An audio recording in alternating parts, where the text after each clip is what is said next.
Well, good evening, everyone. My name is Stephanie Shooting, and I am the Education Coordinator here at 100 Miles, and we're so excited to have all of you in the room, and as well as you joining us online tonight for our last Naturalist 101 of this year, if you can believe it or not.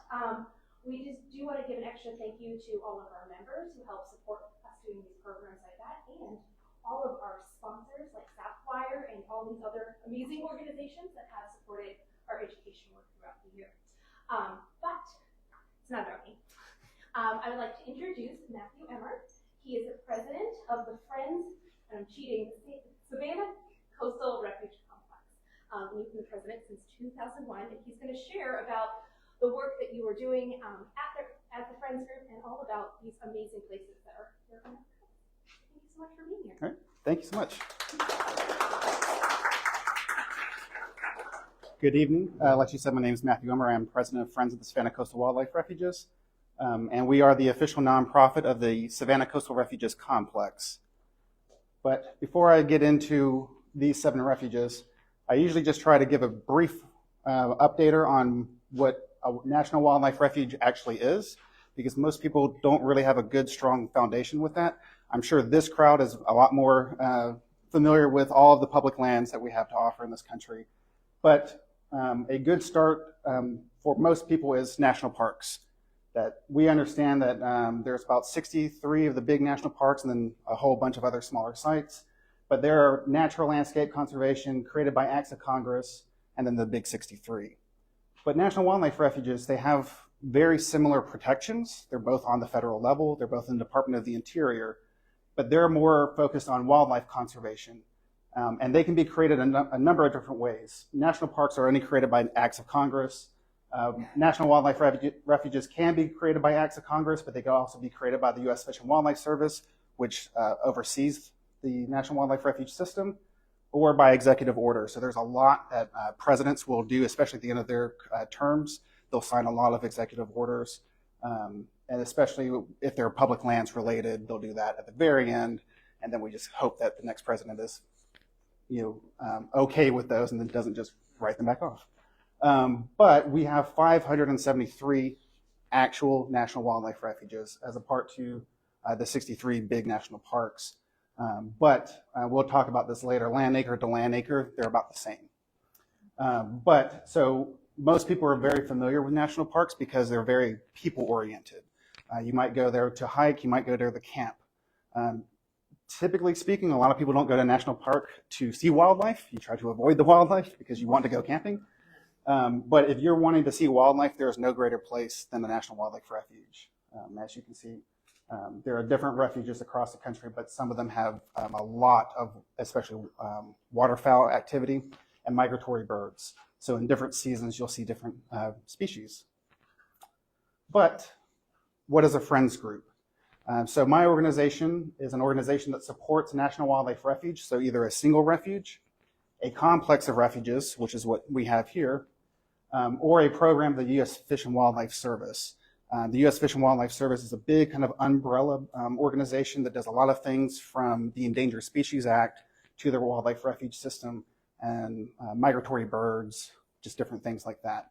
But we are a Friends group that's attached to a complex. And essentially, in a perfect world, each refuge would have its own staff, and we'll talk more about staffing. But we don't live in a perfect world, so they geographically will band certain refuges together and put one staff over the entire complex, and that's what we have here. So our Friends group is a 501c nonprofit. We were founded in 2007. We are all volunteer organization, and we serve the Savannah Coastal Refuges complex.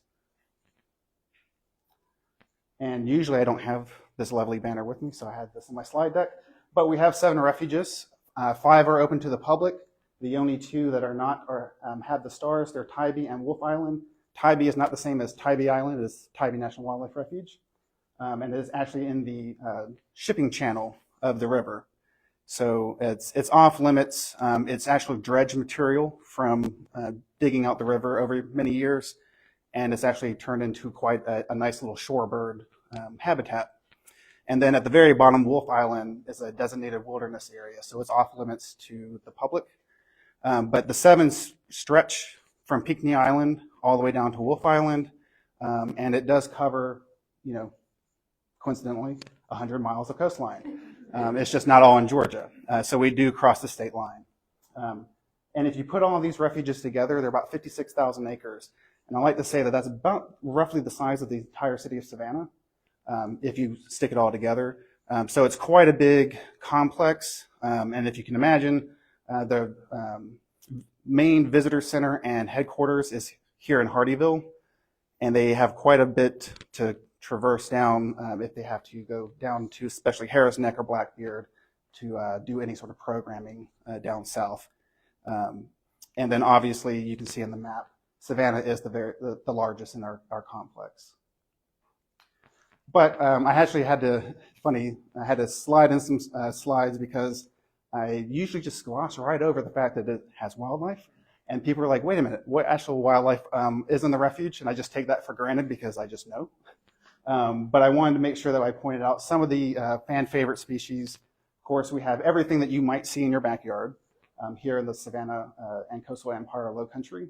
But we also do have bobcats, if you're lucky enough to catch a glimpse of one. On the shorebird side, all kinds of different shorebirds and terns, but American oyster castors, obviously alligators in this area. We do have a lot of venomous snakes and also non-venomous snakes, but we just have to be conscious of that as we're walking in trails. The soon, well, technically already is, but to be celebrated, the delisted wood stork, especially down in Harris Neck. And of course, a fan favorite is the painted bunting, which is not here right now. They're down in Mexico because it's too cold. And then we have a very diverse habitat selection. So you have your coastal wetlands, and we're very familiar with those. You have just general kind of hardwood forests that you might find, maritime forests as well. You have the very just traditional picturesque, live oak canopies with the Spanish moss, a big favorite of mine. That's actually my photo. And then just bottomland hardwood swamps. So with this habitat and with those species, there's just a lovely mix that you're going to find as you visit the 5 that you can, but in all 7 of our National Wildlife Refuges. And that gets to our mission, to support and advocate for the 7 refuges, and to promote public understanding of the need to protect and preserve wildlife and wildlife habitat. So those go kind of hand in glove, and something that we're really passionate about to make sure that everyone is aware of that.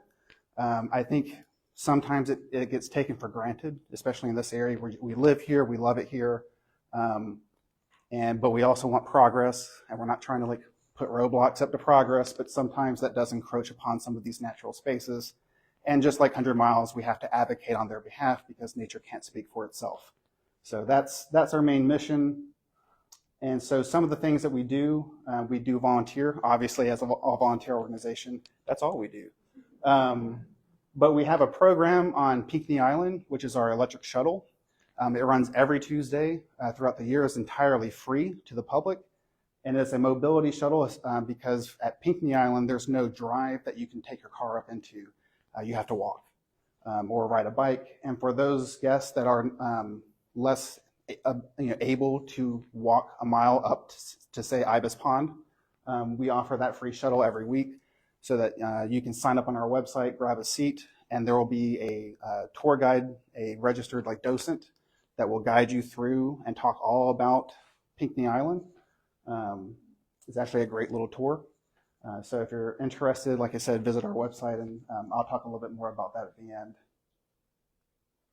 Obviously, we do education, like I'm doing now. We fundraise at the Savannah National Wildlife Refuge Visitor Center. Just across from the actual visitor center, there's what we call the Education Pavilion. And that was actually a capital project that our friends group, before my time, but our friends group built. We raised funds for. That's part of what we do for the services. We have the ability to raise funds on their behalf. And we had that building constructed. And the story that they love to tell is that they turned the keys over at the beginning of March 2020 and then shut it down. So when we finally reopened after the pandemic, that space has been fantastic. The service gets a lot of use out of it.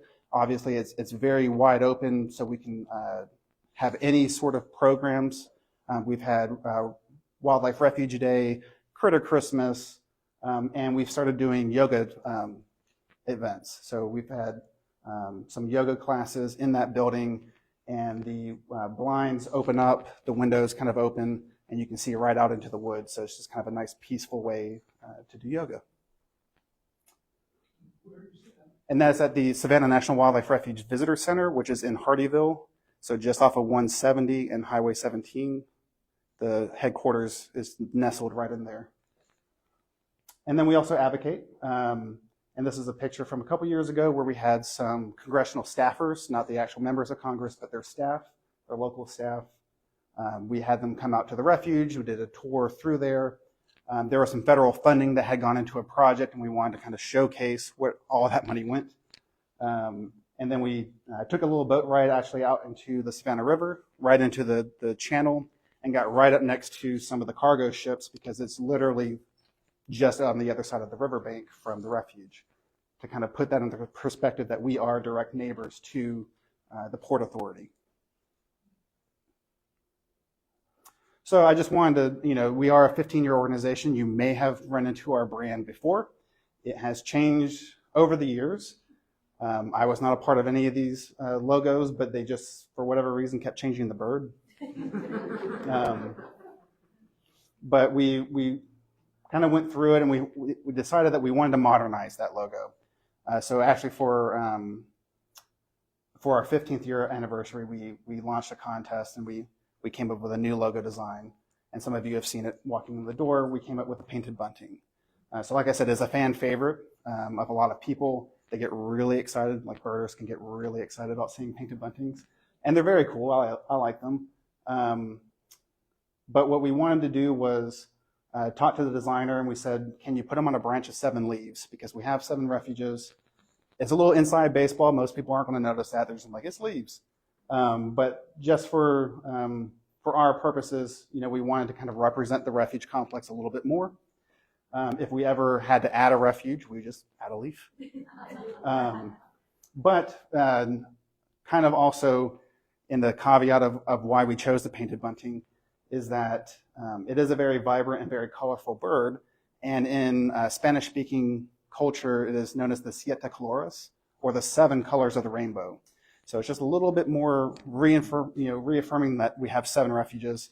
Again, total inside baseball. No one's going to understand that unless I tell you. But now you know the secret. And then we also registered a trademark here in Chatham County, which is where our Friends group is registered, for coastal refuges, because Friends of the Savannah Coastal Wildlife Refuges, Incorporated, is way too long to put on a t-shirt. And we wanted to just kind of reemphasize not only what we are about, but thankfully someone had the tremendous foresight before I came along that is our URL for our website, coastalrefuges.org. And I was like, perfect, we'll just run with that. So all of our social media handles, from Facebook to Instagram to YouTube, is at Coastal Refuges. And this is what you'll probably see on our t-shirts, on our stickers. We're trying to get people to use that terminology more. And then I also just kind of like the fact that there are coastal refuges all across the country. But if they just type in coastal refuges, they're coming to me. And we have a nature store, so when we're working on launching our e-commerce site, and that will kind of maybe help. You might be in Alaska at a coastal refuge, but you're going to buy our t-shirt. So we are a membership organization. We have annual meetings every year. And if you are a membership, you get quarterly updates. Please be kind. I am the one that writes those. And sometimes I'm a little bit delayed on the quarterly update, but one just went out the door, so you have to wait a little bit before the next one comes out. We do member programming. Like I said, the yoga programs. We're working on doing a lot more in the next couple of years for member programming. We used to do a lot before the pandemic, and then obviously as everyone had to figure out what post-pandemic life felt like, a lot of those programs kind of got dropped off, so we're kind of bringing them back. We have, like I said, our nature store inside the visitor center at the Savannah National Wildlife Refuge. It's called the Gator Hole. And so as a member, you have a discount shopping there. But not only here, we are members of the Public Lands Alliance, which is a national organization. And what PLA offers is what they call the reciprocal discount. And at over 500 stores across the country, you can tell them that you are a member of our organization, and whatever discounts that they offer to their members, they'll offer to you as well. And we do that for them. So you could be Smoky's Life for the Great Smoky Mountains. You could be a member of their organization, come to our store, and we'll honor the discount, and then vice versa. So it's just a great way to kind of knit all these public lands together, increase the value of your membership to us as you venture out into this great nation. And then we also launched what we call business partnerships, because we wanted to get right into the local community and get our members to shop local, and for them to understand that other businesses do like to support public lands and National Wildlife Refuges as well. So we launched a partnership with 3 different levels. And if you know someone who has a small business or yourself runs a small business, we do have that information on the table. It explains everything that you need to know. And then each of these levels correspond with a little window cling so that you can stick it in your window at your shop so that when people walk in, they know that you're supporting us and the local environment. And then we reciprocate by letting our membership know that, hey, we have a new business partner. Make sure to go shop in their store. And you can set whatever, you don't have to offer a discount, but you can set a discount if you want, the same way that we offer at the Gator Hole. And we'll obviously post whatever that discount is. So just a great way to try to get back into the local economy and make sure that everyone understands and is aware that these refuges exist. So it's not all rosy. We do have some challenges. And I will hit on some local ones, but I believe I'm going to start with the national first. This is a great graphic. I love this graphic. I don't remember who in the Department of Interior made this, but everyone uses it.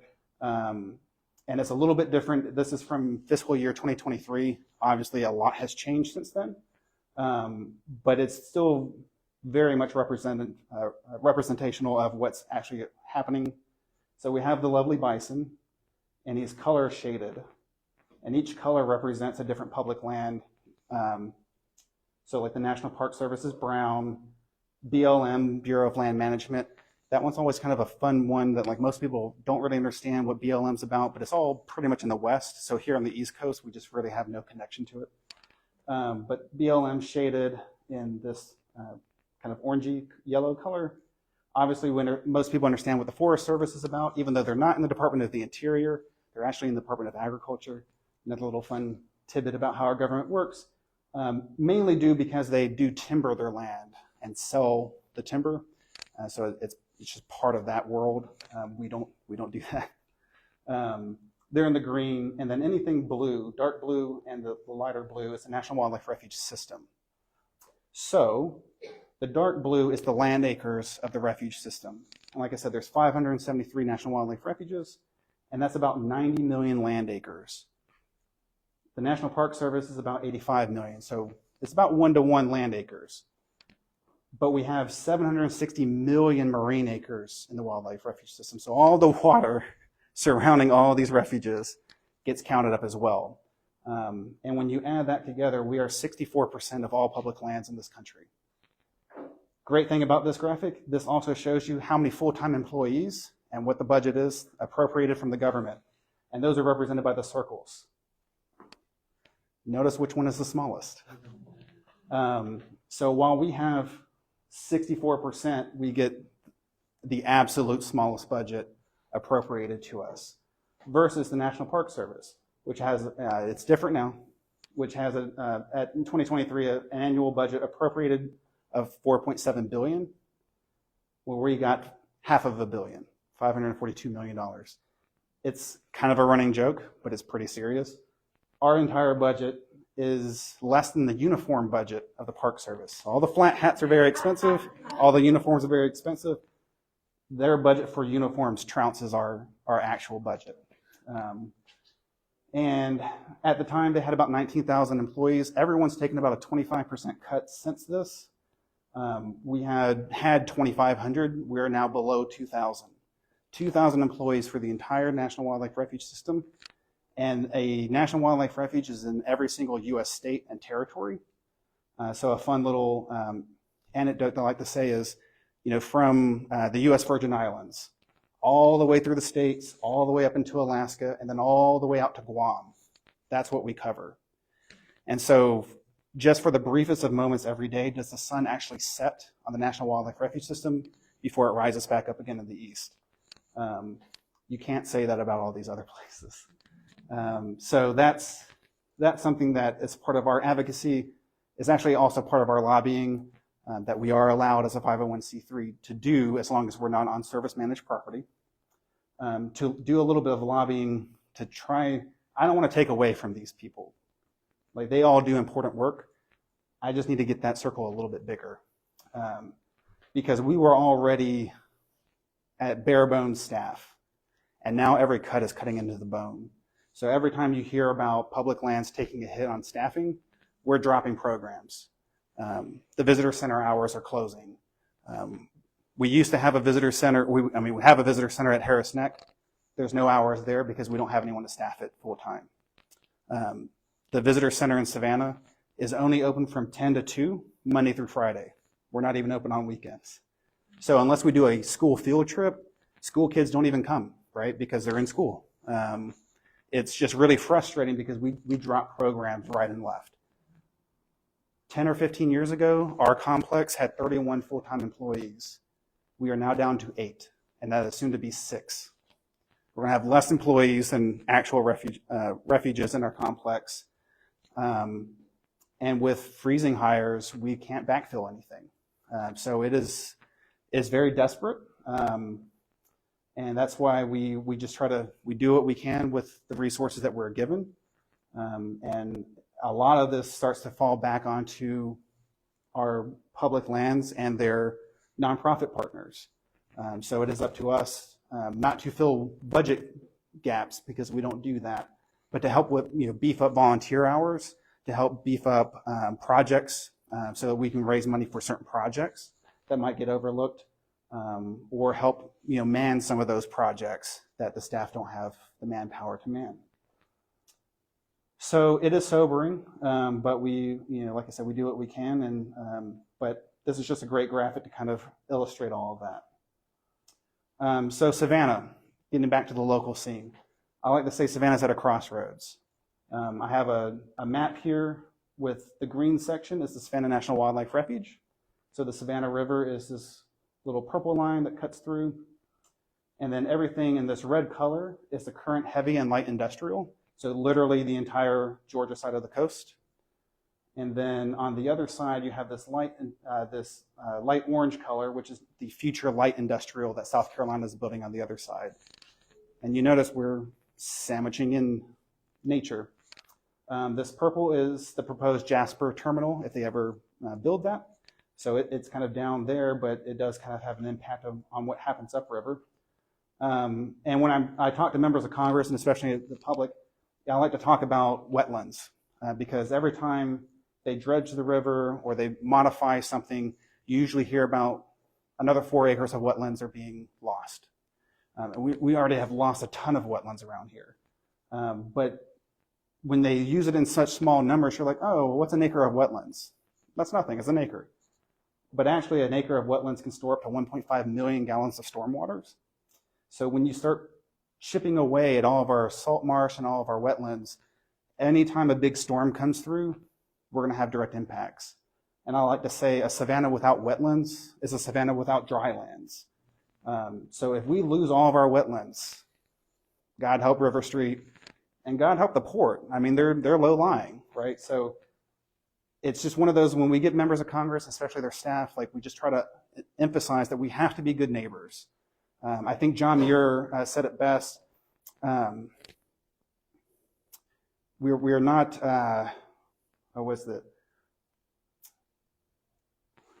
we're not blind opposition to progress. We are opposition to blind progress. So we want to work together. I understand that industry is going to exist, but I need industry to understand that we need to exist too. So we're not trying to fight the port. We're not trying to fight any of the, especially heavy industry on the Georgia side. I am trying to fight a little bit of the warehousing on the South Carolina side because I don't think it's needed. But that's a personal opinion.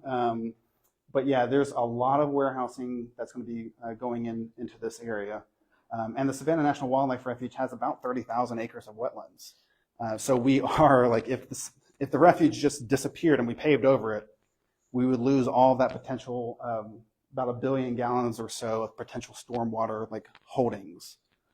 So we would know pretty dramatically. But that orange piece on the South Carolina side is technically called Riverport. And I'm sure you might be familiar with it because it's really starting to take off now. They actually have already developed the most southern tip of that into a couple of warehouses. But Riverport's going to be this massive project. It is like a 30-year project, so I'm not trying to like just shout at the rooftops. It's going to take a long time. But when I'm an old man, I'm going to look back and be like, I was there, like I was screaming, like you shouldn't have done that. But when you go over I-95 into South Carolina, you already know about exit 5 to get into Hardeeville, where they're going to create a new exit 3. And with that, they're going to have some residential area, so about 3,300 residential lots, about 3 million square feet of commercial space. This is not where the Buc-ee's is proposed. That's up the road. But I wouldn't put it past. And then about 10 million square feet of warehouse space, mostly in the southern portion. But what this does is it actually runs right up to 6 miles of the refuge boundary line, especially right up here on the north side. Literally, there's a dirt road now that they will develop, but on one side of the road will be Riverport. On the other side, you see Fish and Wildlife Service signs that say this is the boundary. So there is literally no buffer in a lot of these places. They are trying to add some buffer down here, but what wildlife actually listens to a buffer. They're going to just move about how they want. So we're anticipating a lot of impacts through this area, especially noise and light pollution, but then just wildlife movement and migration. Of course, with this residential area, I mean, you're building right in the backyard of some of these venomous snakes. If you want that in your backyard, far be it for me to tell you that, but they were living there first. So we anticipate some of that, but we're hoping, like in my neighborhood, and especially in a lot of Savannah, we have mosquito control. If you start spraying for mosquitoes right next to a wildlife refuge, that's going to have negative impacts. We might not measure it immediately, but it will, over time, you will notice things. So we're concerned, but it has a lot of backing and support from officials in the state of South Carolina. So I don't anticipate stopping anything, but maybe we can work with them to kind of mitigate some of this, and we'll just have to see how that goes. Obviously, the Savannah River just constantly gets dredged. Part of that is doing business. They do have to dredge the river continuously because silt does build up. That is what it is. But the harbor expansion project, which they're trying to change the name of, and they're trying to get people to not think that it's the same thing, but it's the same thing. They want to redredge the river deeper, the channel to make it deeper. And I'd just like to point out, 1733, Savannah was founded. The channel was only 12 feet below mean low water. Very shallow channel. In 2023, when I made the slide, it was 47 feet. That was after the last ship, harbor expansion project. And what they want to take it down is to 52 feet. That's 40 feet of change to this river in this channel. Now, it's over a long time, but you can't tell me that you haven't done some dramatic impacts to this river and how fish move through it. You've completely denuded the entire bottom of vegetation, so there's no oxygen, which is why they have those lovely bubblers that don't really work. And there's just no end in sight. I just know they go to 52 feet. They'll just come back in a couple of years and be like, we got to go to 56. So again, we're not trying to just stop all progress, but just trying to understand what is the point of all of this, because a lot of what they're doing with this expansion project is just a means of ease for them. It's convenient for them. Because right now the bridge is just a little bit too short and the river is just a little bit too shallow to get those really big, tall ships in when they want to. And what they want to do is raise the bridge a little bit and dig the river a little bit so that they can just move ships at any time of the day or night. Which I'm like, if it's just convenience, the amount of damage that we're going to be doing for that convenience just doesn't really seem like the juice is worth the squeeze.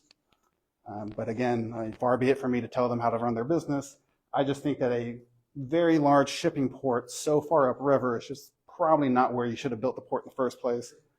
But it is what it is. So the Garden City Terminal, all of this industry, this is the refuge. All this undeveloped space on the other side, except for like right here. But everything in the back, sorry. All through here, that is the National Wildlife Refuge. So we are literally just on the other side of the river. It doesn't really get any closer than that. But I don't want this to be a downer. So ways to get involved. And it's not all raising picket signs and joining together in locked arms. There are fun ways. The Fish and Wildlife Service needs volunteers in so many different ways. So if you know someone, some of these are very specific, I'll grant you that. If you know anyone in small engine repair and maintenance, if you live in Savannah, you know that the summer season is the mow season. It grows rapidly. And we have mowers that break down all the time. And we don't always have technicians ready to go to fix things. And we do need to get those mowers like back in service. So we're always looking for people that have those technical skills. You can also volunteer at the visitor center. You can volunteer at the front desk.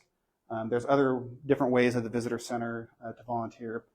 We are looking to try to reopen the Harris Neck Visitor Center. So if we had volunteers down there on a daily basis, because we don't want to do it piecemeal. If someone's going to be there, they need to be there every day.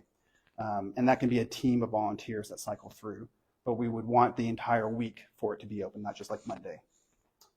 We do have butterfly gardens, so if you have a green thumb and you want to participate in that, we have those options. General housekeeping services, and then trail maintenance and landscaping. That's usually what most people think, like let's go clear a trail. Or we have a lot of volunteers that do mow or blow leaves or rake or what have you. So there's just 1,000,001 different things. I did have a sign-up sheet at the front desk. If you want to just jot down your name, there's no commitment, just to get information, and I can put you in touch with people at the service level, and they will let you know what the opportunities are for that time frame and for whatever you're looking to do. As far as we're concerned, we have a much smaller volunteer corps, but you can become a member. You can join our business partnerships. You can join the board of directors. We're always looking for new people. We do service, like I said, the nature store at the visitor center, and so you also do double duty. If you, because our nature store is literally the same position as the front desk, you just kind of turn around.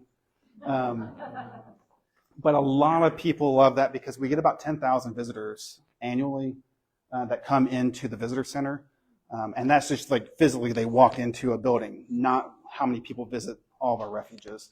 But you see people from all the states, and we have a map, so like people from different parts of the world will come and put a push pin in where they're from.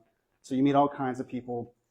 We do have volunteers that do the Pinckney Island shuttle, from drivers to docents to sign-in people in the parking lot. But mostly you can just share our message. So we're just trying to get more into the community to make sure that people understand that we do exist and that these refuges are there for them. They're for the American people. One of the things that we're going to be doing, we did this 2 years ago. We were teaming up with a lot of different friends groups across the country. So there's about 190 friends groups that serve all kinds of different refuges across the nation. And we have this program that's called Vote as if your wildlife depended on it. So while you will never hear me or anyone that represents the 501c3 tell you exactly who to vote for, I cannot do that, even though I have opinions. What we do try to instill into people is that please think about wildlife when you go into the voting booth. Some candidates do more than others about announcing that they're friendly to the environment or friendly to wildlife. But we're also trying to encourage people, when you meet these people on the campaign trail, ask them questions. That's something that we can do as well, and we try to do just to get information. Do you support wildlife? Do you support public lands? What's your plan to make sure that they are still here and we don't drill on them or we don't do XYZ on them? So that's just a little campaign that we're working on with friends groups within the National Wildlife Refuge system. And what we did was we took the blue goose, which is like the unofficial symbol of the National Wildlife Refuge system, and we turned it in kind of a check mark, because the old school, like checking a ballot. And then we wanted to bring in a little bit more red, because we know colors are coded these days. The blue goose is blue because Dean Darling, a cartoonist, painted it blue back in like 1933. If he had painted the blue goose purple, it would be the purple goose, and this logo would be purple. That's all I can say about colors. There's no party affiliation to this. It is entirely a nonpartisan project. And we would know this because color coding in our political system really didn't take place until like the early 2000s. We didn't have red states and blue states until the mid 2000s. So we just to try to avoid all that, red, white, and blue, very patriotic, very neutral, and we just say, please support. So we will be kicking that back off, because obviously we're back into a midterm cycle.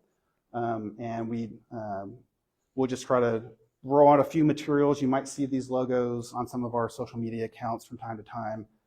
You might see some of these stickers around, and we'll just try to encourage people to go look at things. We won't point any fingers to any candidates. We're not the League of Conservation Voters, who is registered as a different nonprofit, and they can do that. We cannot.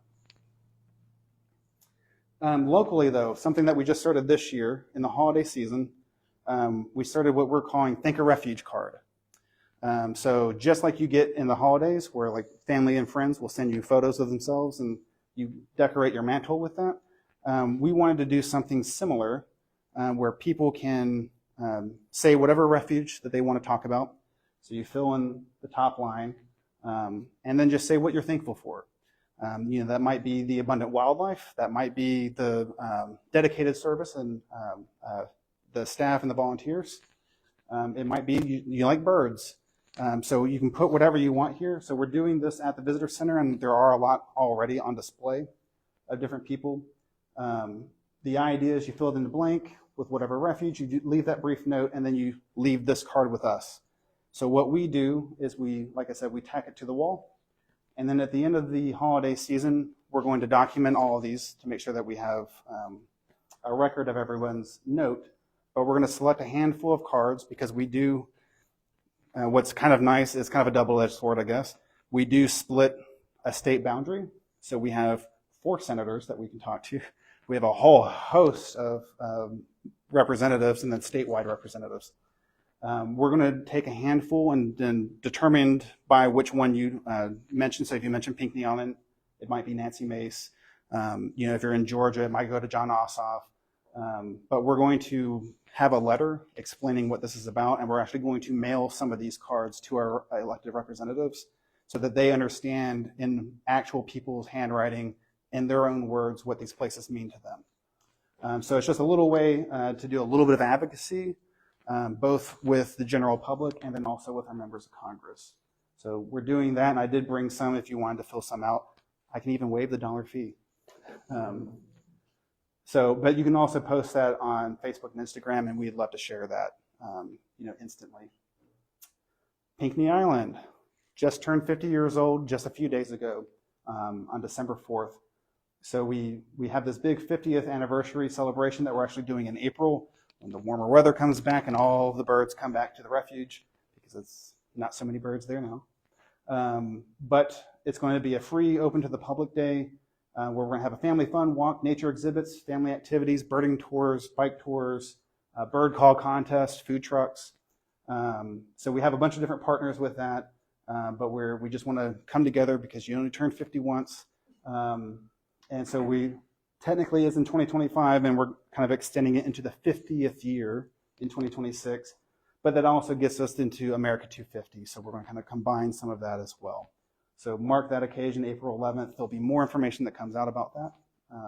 But it'll be that Saturday from 10 to 4 p.m.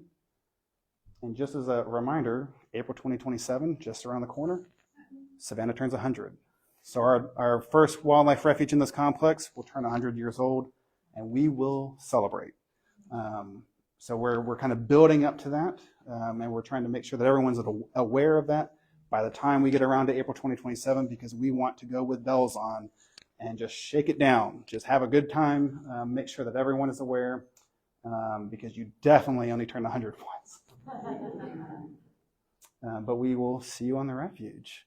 And I did wanted to hit the coastalrefuges.org, and then again our social media handle at Coastal Refuges. But I thank you, and I'll answer any questions you guys may have.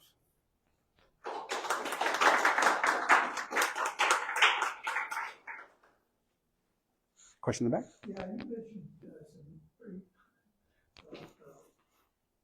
large numbers of staff that have virtually disappeared. Yep. When did those cuts occur, and who made the decision to do that? So it's been a slow bleed. So his question was about staffing cuts.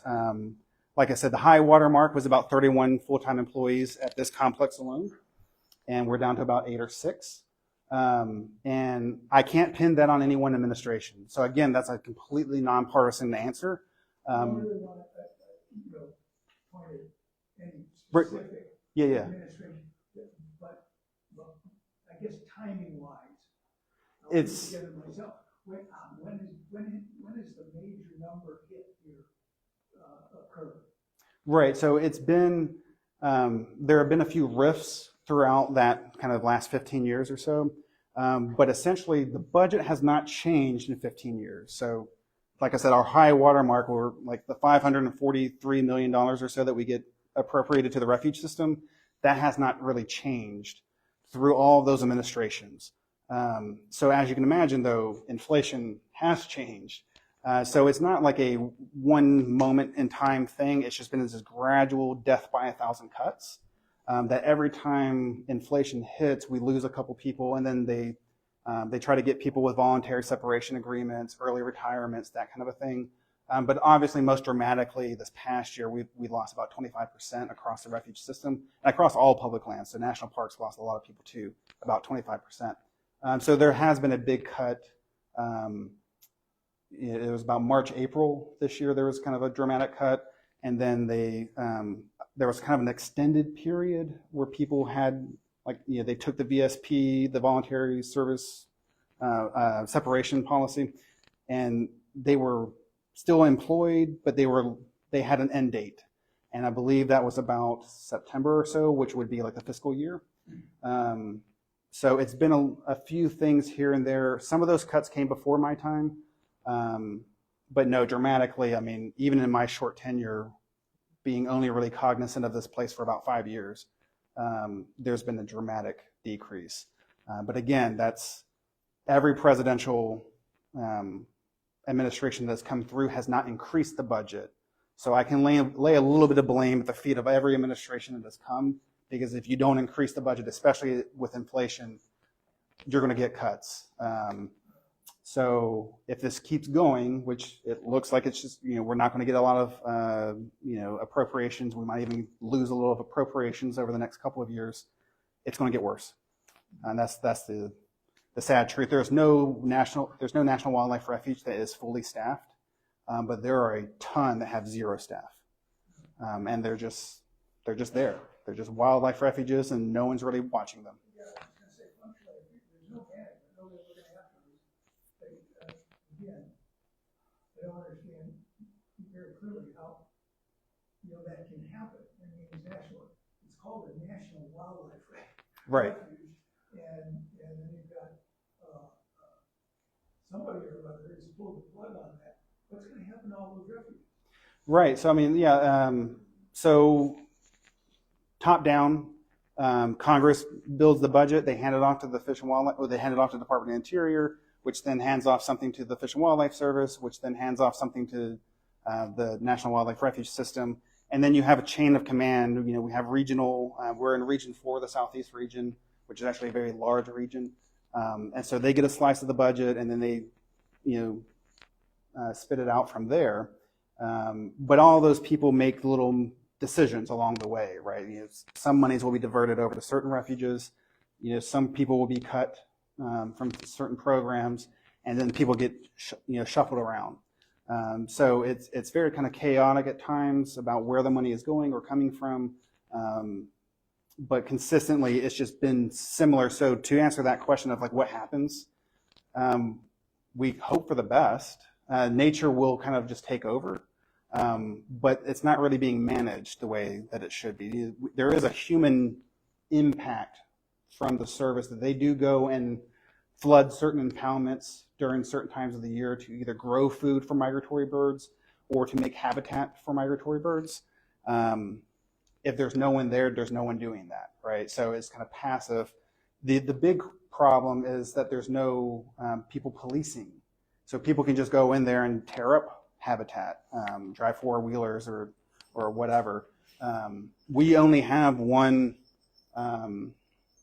law enforcement officer for our area, not just us. In that 6 or 8, she doesn't count as that tally because she runs all the way down to Okefenokee. She goes up into South Carolina, up above Charleston. That's one officer, one law enforcement officer that patrols these areas. She is based out of our office, and we're glad to have her most days, but some days she gets called away. So it is a problem, and that is a question that we all have. What happens, right? And then there are other questions with that as far as those lands are protected, but like I said at the very beginning, they're not a lot of them are not by acts of Congress. And so acts of Congress are like much more hard to disband. Like a national park is going to be the last public land that like goes away. But a lot of these wildlife refuges, like I said, are just pen strokes by executive orders. So by a pen stroke, an executive order could remove those protections. Now I say that not to scare you. That usually is not, we're not really concerned about that. The Savannah National Wildlife Refuge, that won't happen because of a number of reasons, but it is a large habitat for migratory birds. And if we were to lose that, it would really disrupt a lot of those nesting habitats and the nesting patterns.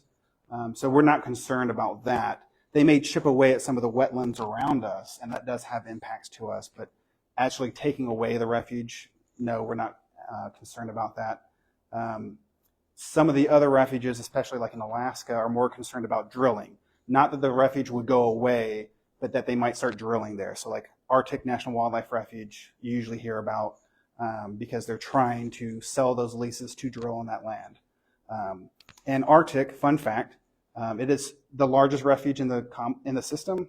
It is basically the size of the state of South Carolina, but that has no roads, no permanent structures, nothing. No one lives there. It is just one big natural space. So imagine if you're in Columbia, South Carolina, and you have to get to Charleston. There are no roads. You're not going to meet another living person, and you're not going to have any sort of structure in between here and there. You just have to cross all this tundra. That's the kind of like nesting habitat that we have, and a lot of our migratory birds do go up to Alaska. So when we talk about the fragileness of that system and of that, especially the north slope, the shelf that goes right into the Arctic, losing that or tampering with that is a big deal. But those are more of the concerns that we have about what other uses may occur in these refuges, not necessarily that we would lose a refuge, because as you can imagine, there would be a lot of uproar. I'd be knocking on each one and every one of your doors to make sure that you show up, to make sure that that doesn't happen. But no, it's a good point, because when we lose that staff, we just have no way of really understanding what's happening there or managing it. If staff were to leave the Savannah area and all of these refuges were to go just unmonitored, a big problem that we would have would be with invasives. Chinese tallow is a huge problem in our refuges and all across this area because of the port. A lot of things come in on ships. We don't really notice that, but then all of a sudden the little seed shows up on one of the riverbanks, and then an entire monoculture will just sprout up out of nowhere.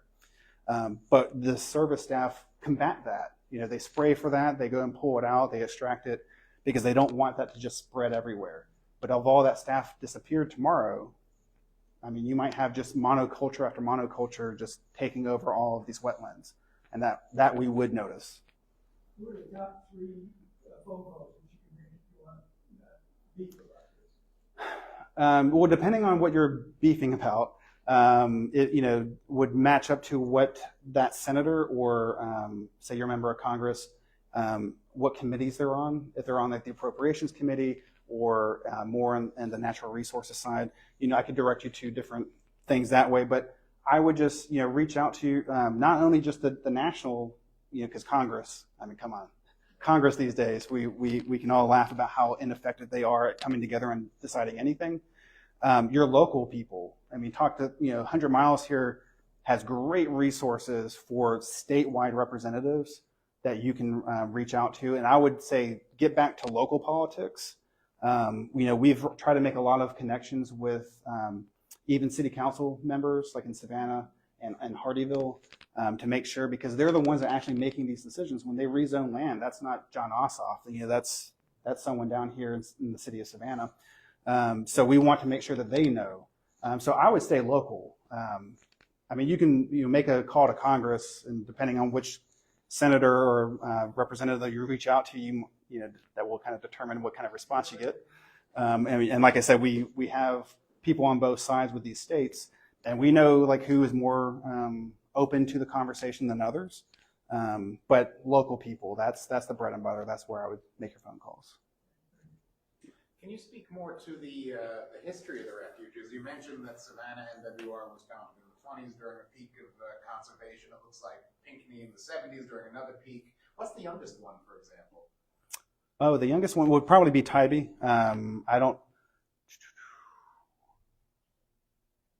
I believe Tybee, because it's dredge material. I don't have that quite stat yet. But yeah, in the 70s, Pinckney Island, Harris Neck was right about there. Blackbeard is in like the 40s. It's kind of, it's changed over the years. So there's kind of like a handful of dates that Blackbeard gets.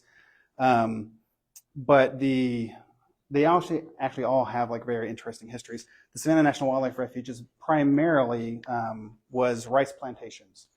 So during the days of slavery, in our darker period of U.S. history, there's this area was all rice plantations, and actually the impoundments that separate all the different areas there inside that refuge were primarily built by slave labor. And they've changed a little bit over the years, but you can see the physical markings that these people made. And they were flooding and taking water off to grow rice. Well, it just so happens that you can flood and take water off to grow habitat too. So that's actually a very interesting history there.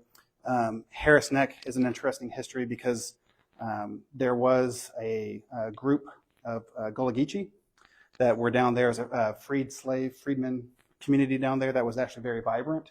And then during World War II, for the war effort, there was already an airstrip down there, but the Army came and took all of that land by force, by eminent domain, and kicked everyone off.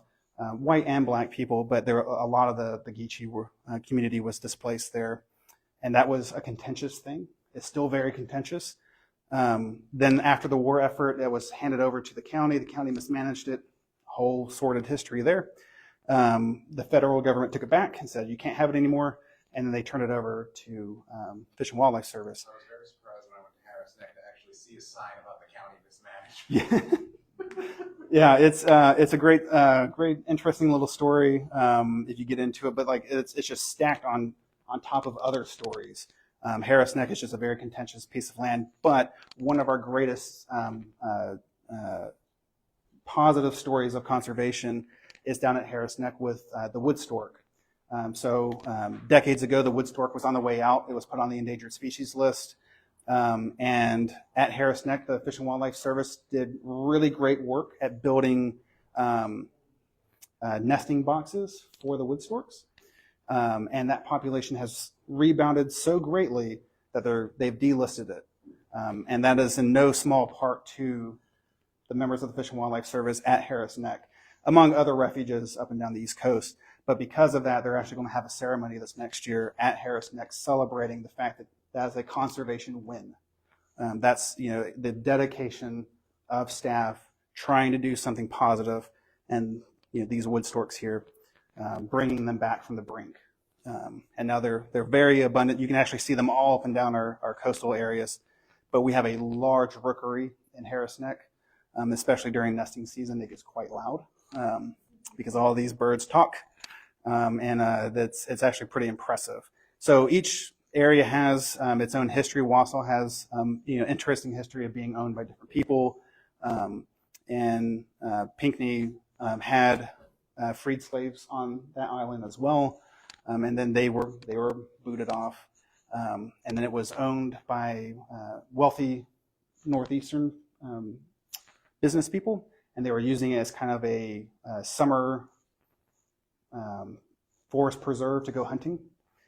And then at some point in the early 70s, they decided to turn it over. And so in 1975, they gave it to the Fish and Wildlife Service and created that refuge. So there's just all these people stories that I just find fascinating, because we always talk about the wildlife. You think wildlife, but all of these stories were touched by human hands.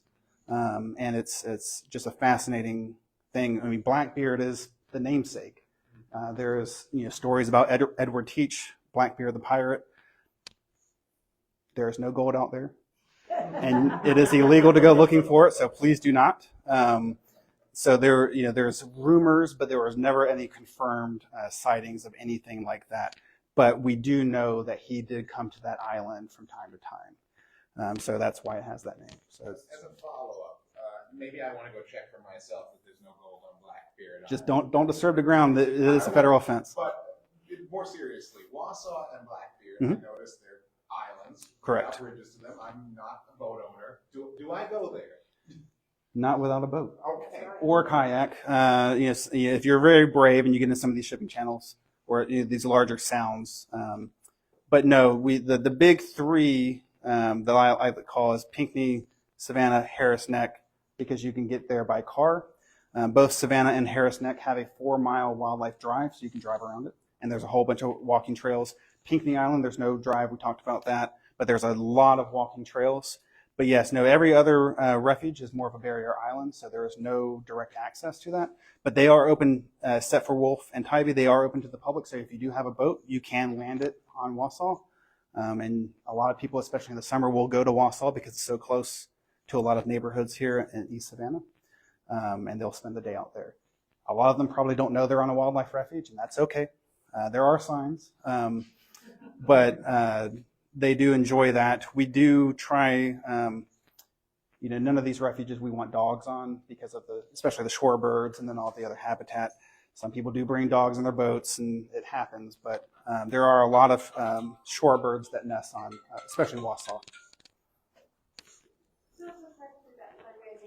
I see on your website, and you can adopt, for Christmas presents, a donkey from Ossipee, or over an island, you can buy hay from the animal, Right. certificate, you send it off to some dealer that doesn't need more junk. Right. You go on your website, do you have that availability? No, we don't have anything that you can adopt, but we do have at the bottom of the page there is a donation form that you can fill out. Obviously, you can become a member through our website as well. But no, there's no species or anything, a certificate or anything like that.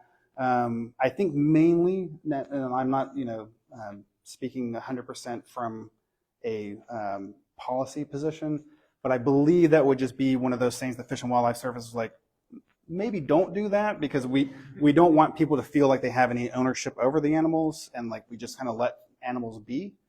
Especially people will report oh, there's a sick alligator, an alligator hasn't moved in 3 days. Will you do something about it? No. Unless it's encroaching upon people and endangering the general public, we just let nature kind of take its course. So that's probably a soft policy thing back to that, where it's maybe don't do that. I've never had anybody say just don't.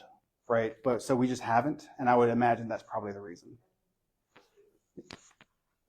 One more question? I would just plug the Gator Hole. It's a wonderful little shop. If you've got Christmas shopping still to do, check it out for sure. No, I appreciate it. Yeah, the Gator Hole, again, it's open when the visitor center is open, so 10 to 2, Monday through Friday. And yeah, we have all kinds of t-shirts, stuffed animals for kids, puzzles, a few books, Christmas ornaments. We have like bird, balsa wood bird ornaments. Those are very popular right now. And we are looking at, we'll actually be over the next 6 months getting a lot of new merchandise. Anything painted bunting related is going to be pushed up to the top, and we're going to push out some of the old merchandise. I've actually designed a few of the t-shirts there, and we're going to be doing a lot more work with local artisans, and we're looking to maybe even fabricate the entire Gator Hole, and just kind of bring a new experience to the shopping aspect that we have. So yeah, please come out and see what that's all about. But I appreciate you guys. Well, thank you so much for joining us tonight, everyone here and online. Thank you. We'll see you next year.